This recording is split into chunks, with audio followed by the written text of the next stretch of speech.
The red dust of Mars always found its way inside the colony, no matter how hard they tried to keep it out. Ethan Cole brushed it off his uniform as he entered the research lab, the soft hiss of the airlock fading behind him. It was late, far past the working hours, but he liked it that way. The quiet made him feel calm. The machines were his only company, and they never lied.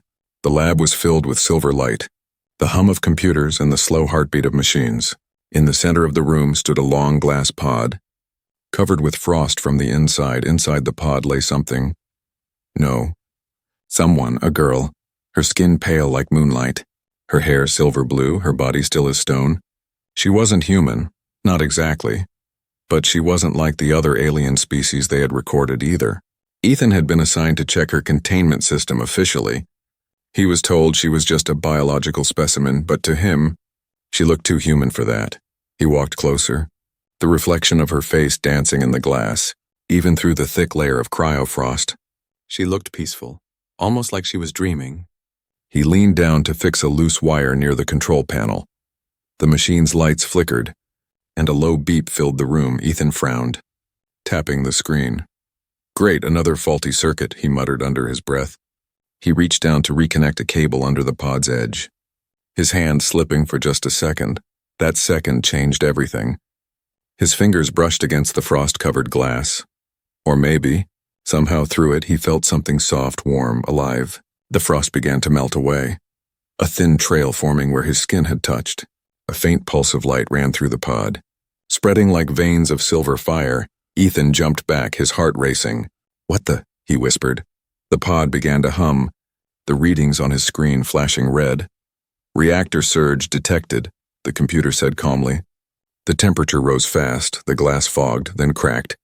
A sharp hiss escaped as cold gas burst into the room, swirling around him like smoke, and then he saw her move. Her fingers twitched, slow at first. Then her hand pressed against the glass from the inside. Her eyes opened, glowing silver with a strange inner light. Ethan froze, his breath stuck in his chest. He had seen alien life before, but nothing like this, nothing so human. The girl turned her head slightly, looking right at him. The glow in her eyes faded to a soft shimmer, and her lips parted when she spoke. Her voice was a whisper, soft, shaky, and filled with fear. "Don't let them know," she said. Ethan took a step back, shaking his head. "What? Who are you?" he asked, but before he could move closer, the lights in the lab flickered. A loud alarm blared across the building. Red lights flashing, doors locking automatically. "Containment breach detected," the system repeated again and again. He turned toward the control panel, trying to override the lockdown. The system refused, flashing access denied. The girl pushed her hand through the cracked glass. The material rippled like liquid. She stepped out slowly, steam rising around her, her silver hair glowing faintly under the lab lights. Ethan backed up until he hit the wall. The girl looked weak, her body trembling, her skin shining faintly with blue patterns like moving energy. She looked at him with tired eyes. "You touched me," she said softly. Ethan swallowed hard. I didn't mean to," he said, his voice shaking. Her lips curved into the faintest smile. "Now you are connected," she whispered before he could ask what she meant. The power cut off, everything went black. Only the glow from her body lit the room, flickering like soft lightning. Ethan could hear his own heartbeat echoing in the silence. Then inside his head he heard her voice again, clear and close, even though her mouth didn't move. "They will come for me," she said, "and now, they will come for you too." Ethan stumbled back, clutching his head. "What? How are you doing this?" She tilted her head, her expression sad. "I don't know. But I remember your face." The emergency lights turned on again, dim red and flickering. Ethan's screen showed motion outside the lab, security drones moving fast. He turned back toward the girl, but she was already fading, her glow dimming. "You have to choose," her voice echoed in his mind again. "Help me or lose everything." Before he could answer, the main door began to shake, someone trying to force it open from the other side. Ethan's heart pounded. Soldiers. Maybe scientists, maybe both. He turned toward the girl again, her eyes bright like stars. "Who are you?" he asked. She smiled softly, her voice almost gone. "Someone you were never supposed to meet." The door burst open and blinding white light filled the lab.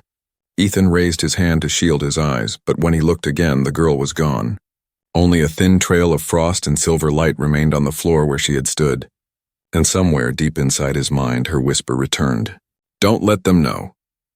The next morning came quietly, but Ethan didn't sleep at all. He sat on the edge of his bunk in the small crew quarters, staring at the floor. His mind replayed the scene again and again. The frost, the light, the girl's eyes. Her whisper every time he closed his eyes. He heard her voice inside his head, soft, close, and afraid. Don't let them know. He kept asking himself what that meant. Who were they? What did she mean by connected? And most of all, how did she vanish in front of him? He didn't tell anyone about the incident, not even the other engineers. If he reported it, they'd think he was lying. Or worse, crazy. But the strange part was the lab had no record of a breach.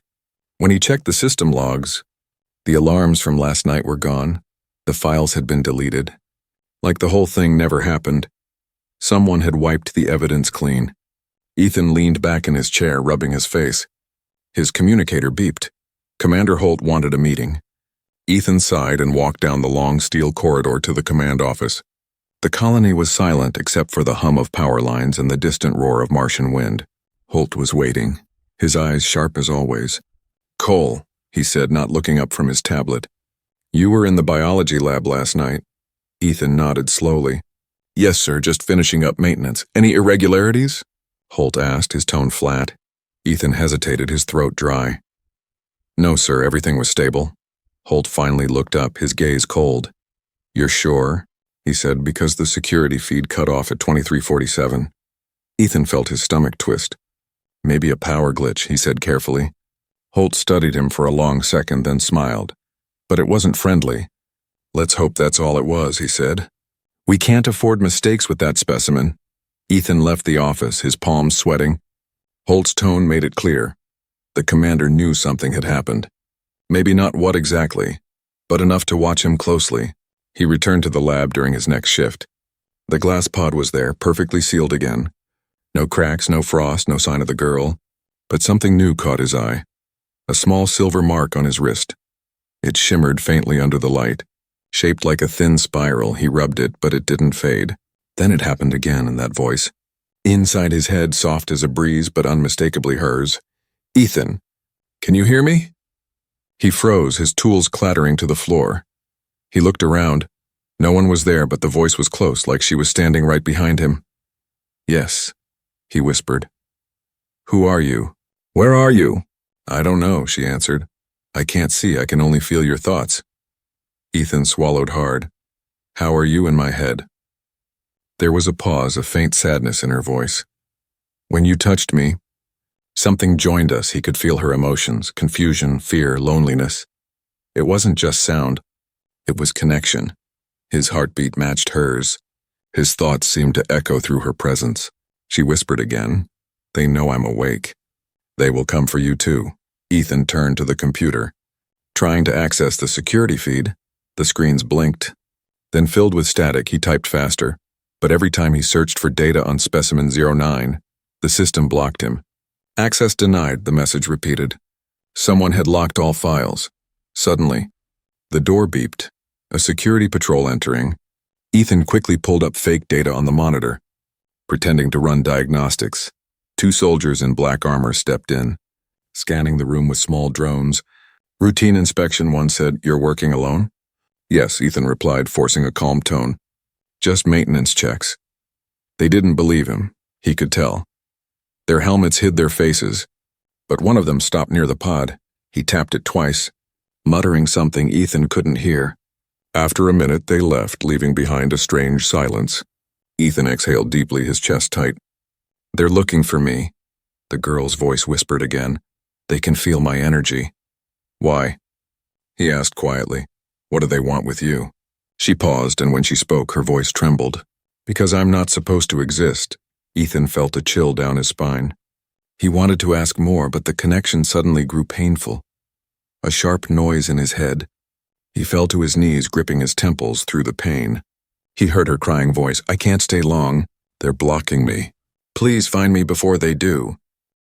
And just like that, the voice was gone. The lab went silent again. Ethan looked around, breathing hard, his mind spinning. Was she real, or was he losing his mind? He looked at his wrist.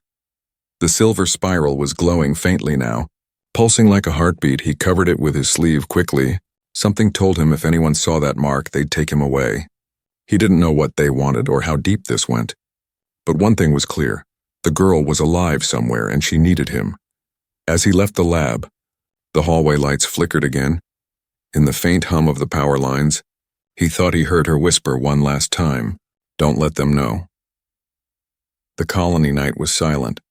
But inside Ethan's mind, nothing was quiet. The girl's voice still echoed like a whisper under his thoughts.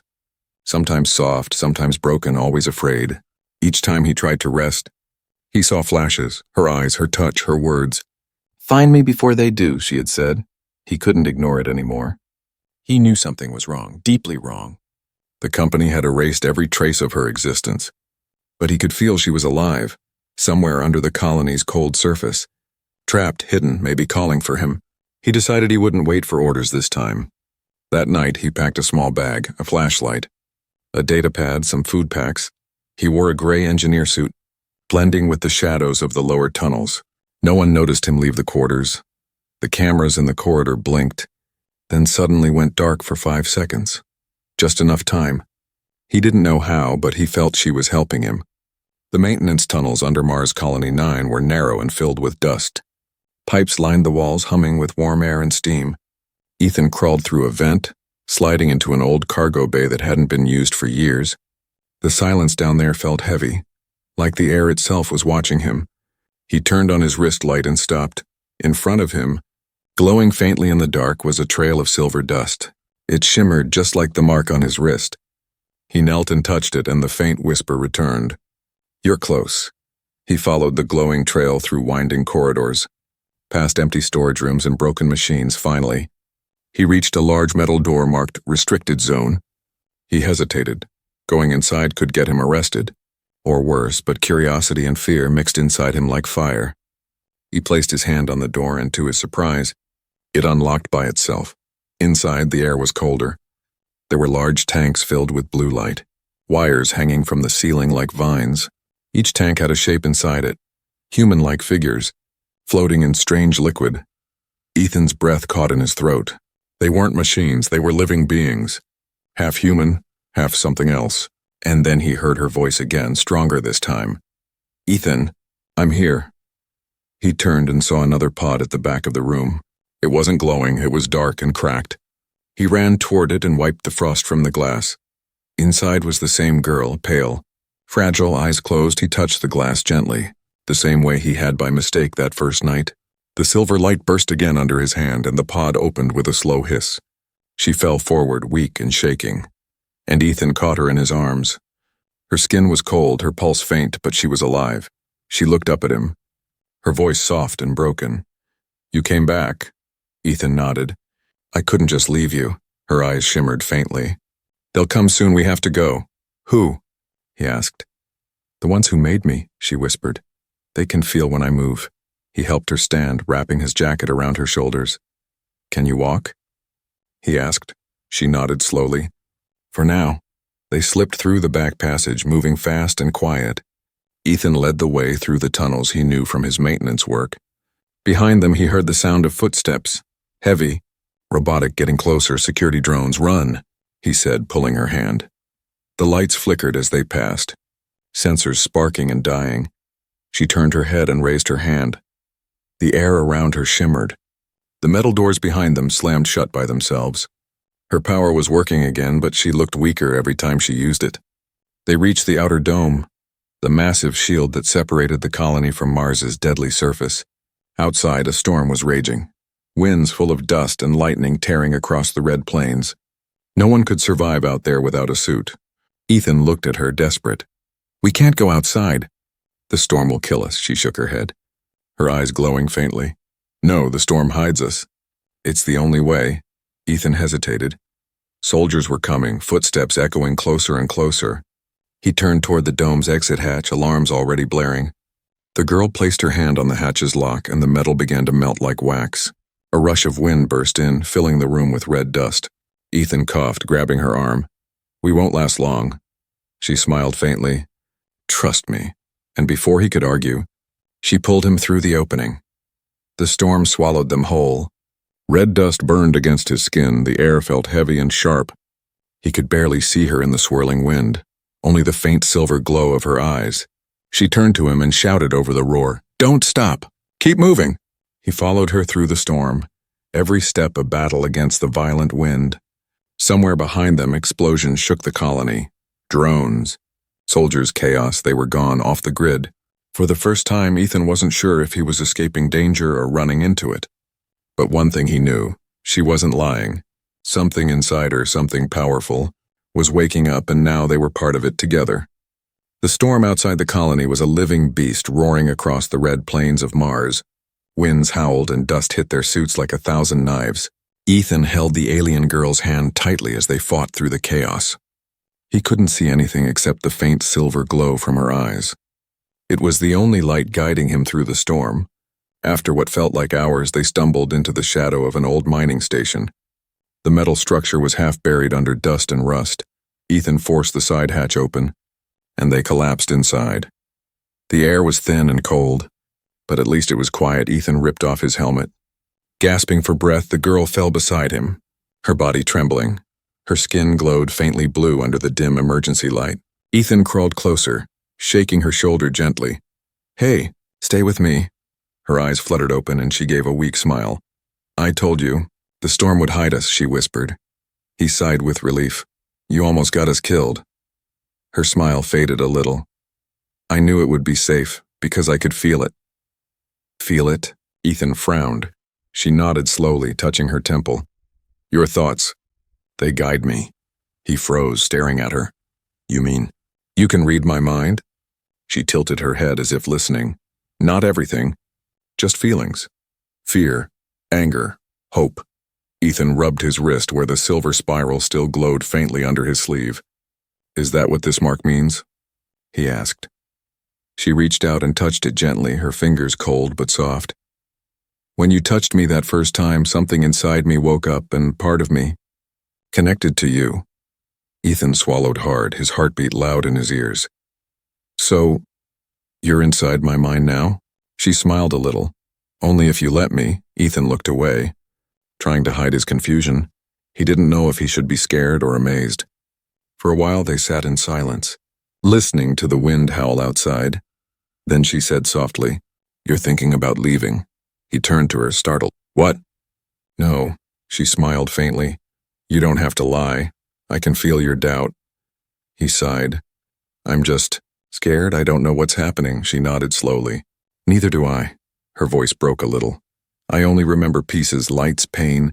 And then you?" Ethan leaned closer. "Do you remember your name?" She closed her eyes, thinking hard. "No, only the number. 9. Number 9. Ethan whispered. "That's what they called you in the system." She looked down, her expression sad. "I was never supposed to have a name." He wanted to comfort her. But before he could speak, she suddenly gasped. Her body arched, and blue light spread under her skin like lightning. Ethan grabbed her shoulders. "Hey, what's happening?" Her voice trembled. "It's my energy. It reacts when I feel strong emotions." The light grew brighter, the air around them crackling. Ethan didn't think. He held her hand tightly. "Calm down. You're safe here." The glow began to fade slowly. When it was gone, she lay still. Breathing softly, Ethan touched her cheek, and she whispered, "You stopped it. How?" "I just didn't let go," he said quietly. Her lips curved into a small smile. "Then we really are connected." Ethan leaned back, shaking his head in disbelief. "I don't understand any of this," he said. "You shouldn't even be alive, and the company said your body was too unstable." She looked at him, her silver eyes soft. "They tried to make me perfect, but perfection doesn't feel pain." "What do you mean?" he asked. "I mean they failed," she said simply, "because I can feel everything." Outside, the storm began to calm. Ethan stood up and looked through the cracked window. The sky was dark red, the wind slowing down. "We can move again soon," he said. The girl nodded weakly. "Yes, but not to the colony. They'll be waiting." "Then where?" Ethan asked. "There's a signal," she said, closing her eyes. "Far north. Something old, human, but not." He frowned. "How do you know that?" She placed a hand over her heart.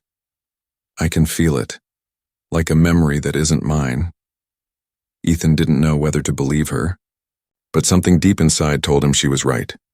Maybe that was part of their strange bond, her instincts becoming his. He knelt beside her again, wrapping his jacket around her. "You should rest," he said softly. "We'll go when you're ready." Her voice drifted, almost a whisper. "Ethan." "Yes?" he asked. "If I forget who you are, promise me you'll remind me." He stared at her, confused. "Forget me? Why would you forget me?" She looked away, her silver eyes dimming.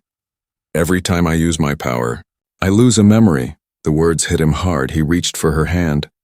"Then don't use it again," she smiled sadly. "If I don't, we both die." The room fell silent except for the hum of old machines. Ethan felt a lump in his throat.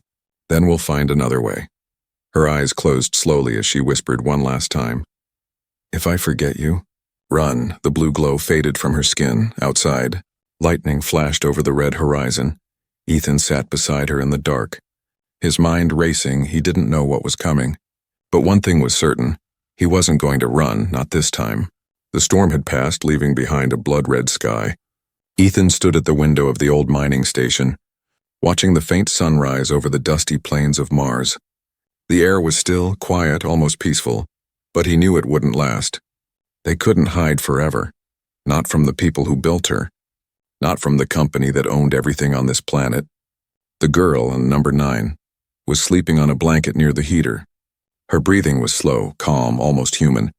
Ethan knelt beside her, brushing a strand of silver hair from her face. She looked fragile. Too fragile for something created in a lab. He whispered softly, "Who are you really?" He didn't expect an answer, but the computer in the corner of the room beeped suddenly. It had powered on by itself, its old screen flickering to life. The mining station had long been abandoned, but the database still worked. Ethan moved closer, wiping the dust from the monitor. A single file appeared on the screen, Project Seraph.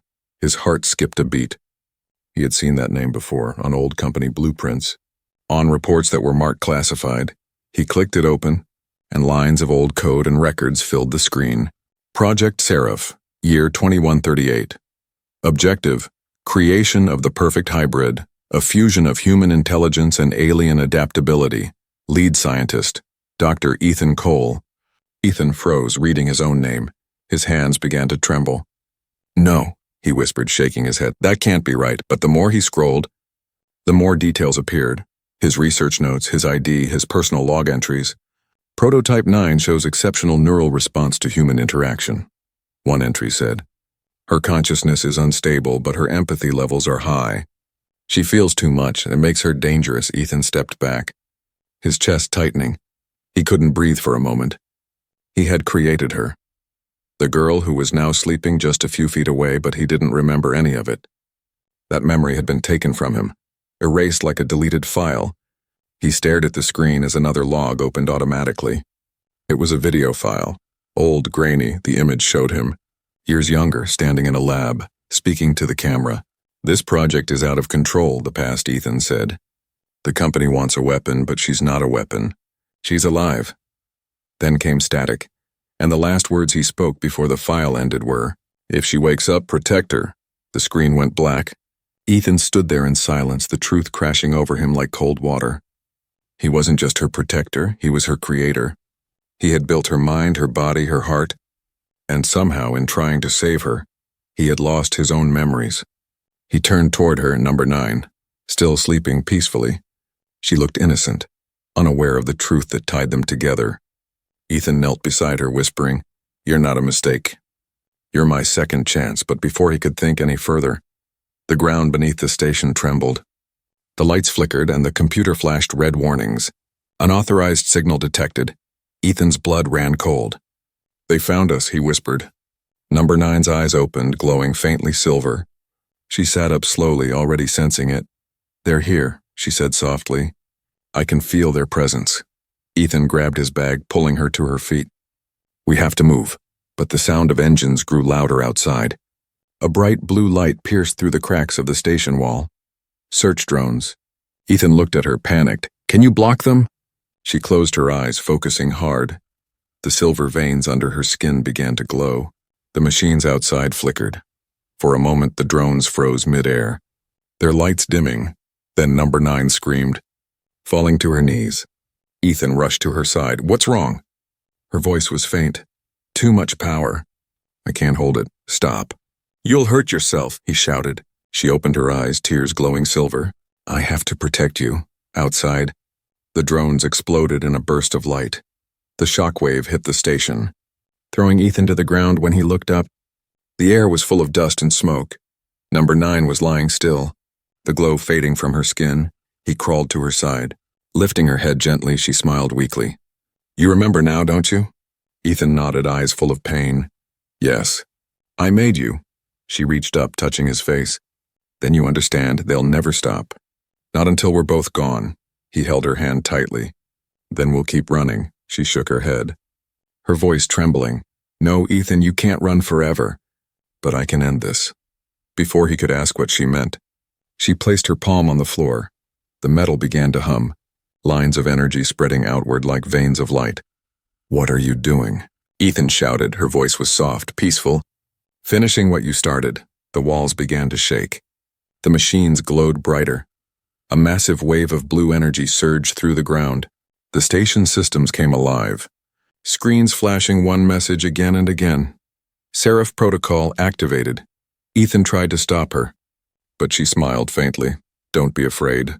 This is the truth you were meant to see." The light consumed everything. And then silence. When Ethan opened his eyes, he was no longer in the mining station. He stood in a white room surrounded by floating lights, and in front of him, Number 9 stood, whole, glowing, and calm. "You wanted to know the truth," she said. "Now you will." Ethan stood in the middle of the glowing white room, his heart pounding like thunder. Around him floated fragments of light, memories, images, sounds, all suspended in the air like frozen stars. He turned slowly, trying to understand where he was. But there were no walls, no ceiling, only endless light, and in the center of it stood her. Number 9, or maybe something far greater than that. Her eyes shone like liquid silver, her hair flowing in the invisible wind. She wasn't the fragile girl he had saved from the lab anymore. She looked stronger, older, almost divine when she spoke. Her voice echoed softly through the light. "You built this place, Ethan. This is where I was born." Ethan stepped forward, confusion and awe mixing inside him. This is your mind?" he asked. She nodded slowly. "And yours too now. Our connection has opened it fully." The floating lights pulsed brighter, and for a moment he saw flashes of the past, him in the lab building her neural core, giving her voice, teaching her words. Then the company men, cold, empty faces, taking everything away. Ethan clenched his fists. "They used both of us." She looked at him, sadness in her glowing eyes. "They still are." He frowned. "What do you mean?" She raised her hand and the light shifted, showing the surface of Mars. Hundreds of drones moving across the desert carrying giant devices. "They're activating the Seraph network," she said. "The system that controls me." Ethan's heart dropped. "They want to control you?" She nodded. "Not just me. They want to turn every hybrid into a weapon." "The project didn't end with me, Ethan. It expanded." Her voice cracked as she spoke. "There are others, asleep under the surface." Waiting for the signal, he stared at her. Realization hitting hard. "If they turn it on, it'll kill you, won't it?" She smiled faintly. "Yes, but it will also end me as a person. I'll become their tool." Ethan shook his head, stepping closer. "Then we'll stop it together." Her expression softened. "You can't, they've already started the sequence." The lights around them began to tremble, glowing red. Ethan felt the ground vibrate beneath his feet, though there was no ground. He looked down and saw the white room cracking like glass. "What's happening?" he shouted. Her voice was calm, almost peaceful. "Reality is fading. We're between worlds now, between thought and time." Ethan grabbed her shoulders, desperate. "Then tell me how to stop it." She looked at him quietly, then whispered, "You can't stop it." "Ethan, but I can." He froze, shaking his head. "No, you'll die." She smiled softly.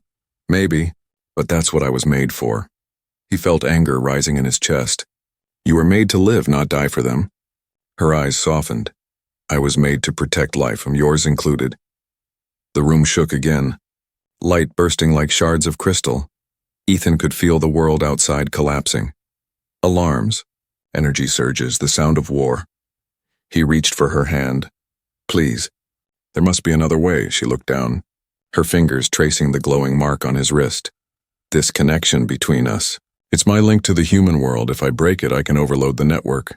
Ethan's throat tightened. Break it? You mean, I'll disappear, she said quietly. He stepped back, tears stinging his eyes. You can't, I just found you. She smiled. That same soft smile he had seen in the lab the first night. And that's why I can, she whispered. She reached up and placed her hand against his chest. Right over his heart, her touch was warm now, almost human. I remember everything, she said softly. You gave me life, you taught me what love means.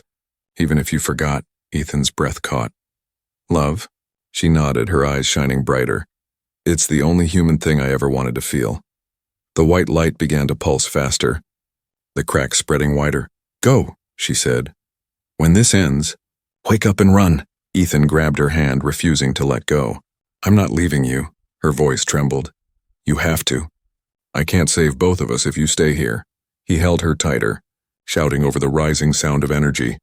Then we'll die together. She leaned close, pressing her forehead against his. Her whisper was soft, almost like a breath. You once said I was made to protect life. Let me prove it. Ethan's heart broke as she smiled through tears. Then everything went silent. The glow from her body exploded outward in a wave of blue and silver. The room shattered, light bursting into infinity. Ethan tried to reach her, but his hand passed through her fading form. Her voice echoed one last time inside his mind. Thank you for giving me a reason to exist. Then she was gone. The light swallowed everything. When Ethan opened his eyes, he was lying on the red sand outside the ruins of the station. The sky was calm, the air still. He looked at his wrist. The silver mark was gone. The network towers across the horizon had melted down. Smoke rising into the sky, she had done it. Ethan fell to his knees, staring at the horizon where the sun was rising through the Martian dust. His voice broke as he whispered to the empty wind. You kept your promise. The sun rose weakly over the Martian horizon, turning the sky from dark crimson to pale gold. The storm was gone, the silence almost too perfect.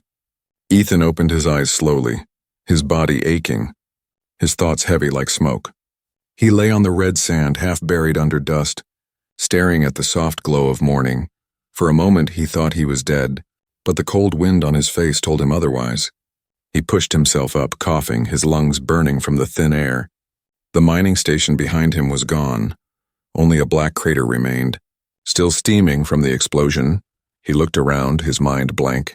There was no sign of her, no silver glow, no whisper, no voice in his head, just silence. He touched his wrist out of habit, but the spiral mark that had once linked them was gone. It was as if she had never existed. He tried to remember her face clearly, but the details slipped away like dust in the wind. He could remember her voice, her eyes, her warmth, but not her name. Then he realized she never truly had one. She was number 9, the girl who had saved him. The girl who had given everything. Ethan stood slowly, the wind tugging at his torn suit in the distance. The colony towers stood quietly, their once blinding lights dim. The Seraph network was gone, destroyed. She had freed them all just like she said she would. As he started walking toward the colony, something strange caught his eye. The sand around the crater shimmered faintly with silver dust. He knelt down, letting the particles run through his fingers. They sparkled briefly before fading into the air, like fireflies vanishing in daylight.